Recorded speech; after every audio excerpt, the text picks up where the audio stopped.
Hello everyone. Today we will continue with chapter number 6 of civics, outcomes of democracy. This is the third video lecture of this chapter. In the previous part we have discussed about accountable, responsive and legitimate government, and in this part we are going to discuss economic growth and development. Fine.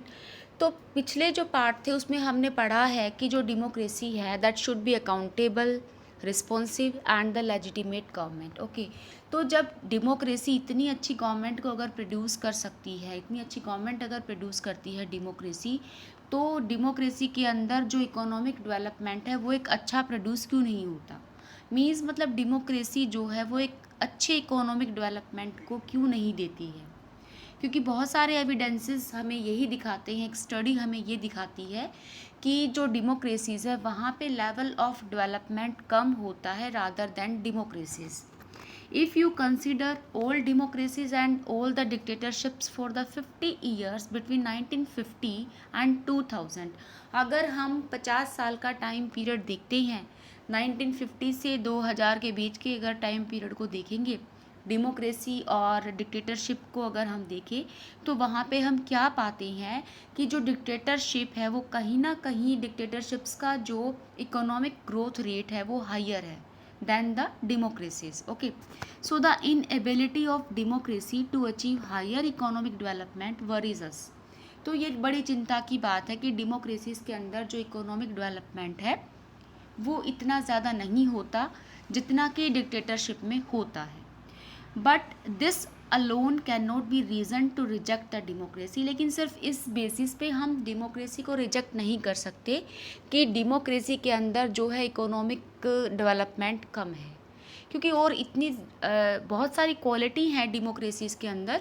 तो एक इस simple से reason के लिए कि अगर economic growth उसमें high हो रही है थोड़ी सी और उसमें कम हो रही है, इस बेसिस पे हम डेमोक्रेसी को रिजेक्ट करेंगे और डिक्टेटरशिप को अडॉप्ट कर लेंगे जहाँ पे ह्यूमन राइट है ही नहीं, इक्वालिटी बिल्कुल है ही नहीं। तो ऐसा नहीं कर सकते हम। डेमोक्रेसी को सिर्फ इस रीज़न के बिहाफ पे उसको हम निगलेक्ट नहीं कर सकते। ओके, तो क्योंकि इसके लिए डेवलपमेंट का अगर हम देखें, इकोनॉमिक डेवलपमेंट के लिए सिर्फ एक यही फैक्टर नहीं है कि किसी भी पर्टिकुलर कंट्री के अंदर अगर डेमोक्रेसी है तो वहाँ का लेवल ऑफ डेवलपमेंट कम ही होगा। There are several factors for that, like the country's population size, okay, global situation क्या है किसी भी बेसिक कंट्री की, कॉपरेशन फ्रॉम अदर कंट्रीज़, दूसरी कंट्रीज़ के साथ उसके कैसे कनेक्शंस हैं, कैसा कॉपरेशन है, economic priorities adopted by the country. ये सारे के सारे फैक्टर हैं जो किसी भी कंट्री को ये बताते हैं कि यहाँ का लेवल ऑफ डेवलपमेंट मतलब क्यों है, अगर हाई है तो क्यों है। तो डिफरेंस रेट अगर हम देखें, रेट ऑफ इकोनॉमिक डेवलपमेंट देखें दोनों कंट्री में, लेस डेवलप कंट्री का अगर हम एग्जांपल ले, अब यहाँ पे हम एग्जांपल मैं आपको देती हूँ साउथ अफ्रीका का।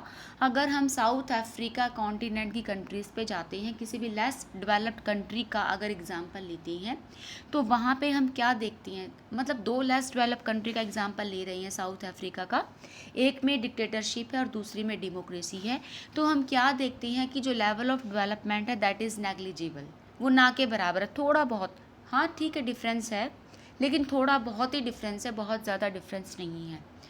तो इस चीज़ से हमें पता चलता है कि भाई बहुत सारे फैक्टर होते हैं इकोनॉमिक ग्रोथ को, डेवलपमेंट को बढ़ाने के लिए। सिर्फ एक यही फैक्टर नहीं है कि वहाँ पे अगर डिक्टेटरशिप है तो इकोनॉमिक ग्रोथ बढ़ जाएगा, डेमोक्रेसी है तो वो लो हो जाएगा, ठीक है। तो यही चीज़ें नहीं मतलब शो करती। तो बिल्कुल हम ये तो बिल्कुल नहीं कह सकते कि जो डेमोक्रेसी है वो पूरी तरीके से गारंटी देती है इकोनॉमिक डेवलपमेंट की, कि भाई ये फैक्टर बिल्कुल ही नेग्लिजिबल है, बिल्कुल ना के बराबर ही है। थोड़ा बहुत फ़र्क ज़रूर है, लेकिन हम इतनी ज़रूर उम्मीद रख सकते हैं डेमोक्रेसी से कि ऐसा नहीं है कि डिक्टेटरशिप में इकोनॉमिक जो ग्रोथ है बहुत ज़्यादा बढ़ जाएगी और वो उसमें डेमोक्रेसी में बिल्कुल ही लैग बिहाइंड हो जाएगी। तो बिल्कुल लैग बिहाइंड नहीं होगी, डिक्टेटरशिप की तरह ही डेमोक्रेसी में भी इकोनॉमिक डेवलपमेंट होगी। हाँ, थोड़ा बहुत डिफरेंस ज़रूर रहेगा। फाइन, ओके, जब हम देखते हैं कि such significance difference in the rate of development, economic rate of economic growth between the countries under dictatorship and the democracy, so it is better to prefer democracy. तो हम जब ये चीज़ें देखते हैं तो हम क्या पाते हैं कि बहुत सारे अदर पॉजिटिव आउटकम है भाई। क्योंकि देखो स्टूडेंट, आपको बिल्कुल भी टॉपिक से भटकना नहीं है। As you know that this is the chapter about outcome of democracy. तो इस पूरे चैप्टर में हम डेमोक्रेसी के आउटकम्स ही पढ़ेंगे, रिजल्ट ही पढ़ेंगे अलग अलग टॉपिक के साथ। तो यहाँ पे हम जो पढ़ रहे हैं वो डेवलपमेंट के बारे में पढ़ रहे हैं कि डेवलपमेंट कम होता है डेमोक्रेसीज़ में, डिक्टेटरशिप में ज़्यादा होता है। तो लेकिन बहुत सारे दूसरे पॉजिटिव आउटकम्स हैं डेमोक्रेसी के। सिर्फ एक इस चीज़ को अगर हम निगलेक्ट कर दें तो बहुत सारे पॉजिटिव जो हमारे आउटकम हैं, तो हम यही कह सकते हैं इन सब चीज़ों से कि भाई डेमोक्रेसी के अंदर भी इकोनॉमिक डेवलपमेंट है, जो कि दूसरे फैक्टर्स पे डिपेंड करेगा, ना कि इस बात पे कि वहाँ पे डिक्टेटरशिप या डेमोक्रेसी फॉर्म ऑफ गवर्नमेंट है। Fine, okay, let's come on the last next topic. Next topic is the reduction of inequality and poverty. अब दूसरा टॉपिक हमारा क्या है कि रिडक्शन का मतलब कम कर देना इनइक्वालिटी एंड पॉवर्टी को। अब यहाँ पे बेसिकली आपको ये बताया जा रहा है कि क्या डेमोक्रेसी के अंदर रिडक्शन है इनइक्वालिटी का या फिर पॉवर्टी का। स्टूडेंट, पेज नंबर 93 पे एक डायग्राम बनाया गया है जिसमें आप देखेंगे कि economic growth and income distribution gains 2000 to 2006 के बीच में दिखाया गया है। इस डायग्राम में सबसे ऊपर दिखाया गया है रिच को, जो कि काफ़ी ताकतवर है। बीच में से मिडल दिखाया गया है जो कि ठीक ठाक सा है, और उसकी जो लेग है वो पुअर दिखाई गई है। पेज नंबर 93 पे आप ये डायग्राम देखेंगे तो ये चीज़ आपको दिखाती है economic growth and income distribution. Means जो हमारी कंट्री के अंदर, नॉट इवन हमारी कंट्री, जहाँ जहाँ पे डेमोक्रेसी है वहाँ पे जो इनकम डिस्ट्रीब्यूशन है वो इक्वल नहीं है। Means rich are going to be more richer and poor are going to be more poorer. तो इतना ज़्यादा डिफरेंस है। जो रिच हैं उनके पास बहुत ज़्यादा रिसोर्सेज हैं और वो उन सारे रिसोर्सेज को बहुत ज़्यादा इंजॉय कर रही हैं, जबकि पुअर जो पीपल हैं उनके पास कोई रिसोर्सेज ही नहीं है, जिसकी वजह से उनकी इकोनॉमिक ग्रोथ हो ही नहीं पाती है। ठीक है ना। तो अब अगला टॉपिक हमारा इसी से रिलेटेड है, उस डायग्राम से ही रिलेटेड है। क्या है? Reduction of inequality and the poverty. अब यहाँ पे बेसिकली क्या बताया जा रहा है कि जो डेमोक्रेसीज़ हैं वहाँ पे जो इकोनॉमिक डिस्पैरिटीज़ हैं वो बहुत ज़्यादा होती हैं डेमोक्रेसीज़ के अंदर, क्योंकि कंट्रीज़ के अंदर जो इकोनॉमिक ग्रोथ है will wealth be distributed in such A way that all citizen of the country will have a share and lead a better life. तो यानी कि इक्वल डिस्ट्रीब्यूशन नहीं है, जिसकी वजह से अगर इक्वल डिस्ट्रीब्यूशन कराया जाए वेल्थ का तो वहाँ के सिटीजन जो है एक अच्छी ज़िंदगी, एक बेहतर ज़िंदगी जी सकते हैं डेमोक्रेसीज़ के अंदर। So is economic growth in democracies accompanied by increase inequalities among the people. जो इकोनॉमिक ग्रोथ है डेमोक्रेसीज के अंदर, क्या वो इंक्रीज करती है इनइक्वालिटी पीपल के अंदर? जी हाँ, बिल्कुल बढ़ाती है ये चीज़। तो ये चीज़ हम इसमें बेसिकली देखने वाले हैं। जो डेमोक्रेसीज हैं are based on basically political inequality. Student, political inequality क्या होती है? जितनी भी डेमोक्रेसीज हैं वो पॉलिटिकल इक्वलिटीज़ के ऊपर बेस्ड ऑन है, यानी कि उनको पॉलिटिकली तो सारे राइट हैं, like to give the vote, okay, उनको वोट देने का राइट है, इलेक्शन कंटेस्ट करने का, अपने रिप्रेजेंटेटिव इलेक्ट करने का राइट है, जितने भी पॉलिटिकल राइट होते हैं, इक्वलिटी का राइट है, जो फंडामेंटल राइट्स होते हैं वो सारे राइट तो डेमोक्रेसीज़ में हैं। लेकिन उनके पास, वहाँ के सिटीजन के पास जो है इकोनॉमिक इक्वलिटी नहीं है, यानी कि जो भी मतलब बढ़ रही है वो इकोनॉमिक इनइक्वालिटीज़ को बढ़ा रही है। ये चीज़ें पॉलिटिकल इक्वलिटी इकोनॉमिक इनइक्वालिटी को इंक्रीज़ कर रही हैं। वहाँ पर इनकम को लेकर कोई इक्वलिटी नहीं है डेमोक्रेसीज़ के अंदर, क्योंकि वो जो डेमोक्रेसीज़ हैं वो किस पर बेस्ड ऑन है? Democracies are based on the political equality, that is why it is growing economic inequalities.